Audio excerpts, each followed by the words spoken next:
ఒక అందమైన అడవిలో ఒక చిన్న కోతి చెట్ల మీద నుండి ఆడుతూ ఊగుతూ సంతోషంగా ఆడుకుంటోంది. ఆ కోతికి అరటిపండ్లు చాలా ఇష్టం మరియు అతను వాటిని ఎప్పుడూ తినడానికి నిల్వ చేసుకునేవాడు. ఒకరోజు చాలా రోజుల పాటు అరటిపండ్లు సేకరించిన తర్వాత కాని కోతి తిరిగి వచ్చినప్పుడు అరటిపండ్లు కనిపించలేదు. అయ్యో, నా అరటిపండ్లు ఎవరు తీసుకున్నారు అని కోతి ఆశ్చర్యపోయింది. కోతి పులిని అడిగింది, నువ్వు నా అరటిపండ్లు తీసుకున్నావా? లేదు, పులి దయగా చెప్పింది.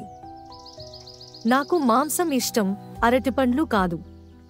అప్పుడు కోతి ఏనుగును అడిగింది, నువ్వు నా అరటిపండ్లు తీసుకున్నావా? లేదు, ఏనుగు అంది. నేను ఆకులు మరియు చెరకు మాత్రమే తింటాను. కోతి పొదల దగ్గర చూసింది, నేలపై అరటిపండ్లు తొక్కలు చూసింది.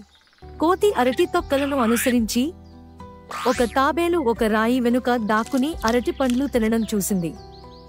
నన్ను అడగకుండానే నువ్వు నా అరటిపండ్లు తీసుకున్నావు అని కోతి తాబేలును అడిగింది. తాబేలు క్రిందికి చూసింది. నాకు ఆకలిగా ఉంది, కానీ నేను అడగలేదు. కోతి మెల్లగా అంది, నువ్వు అడగాలి.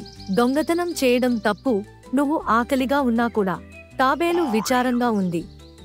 క్షమించండి, నేను నీకు మరిన్ని అరటిపండ్లు సేకరించడానికి సహాయం చేస్తాను. కోతి తాబేలును క్షమించింది. ఆ రోజు నుండి తాబేలు గ్రహించింది, దొంగతనం తప్పు. నీకు కావలసినది అడగడం ఎల్లప్పుడూ అలవాటు చేసుకోండి.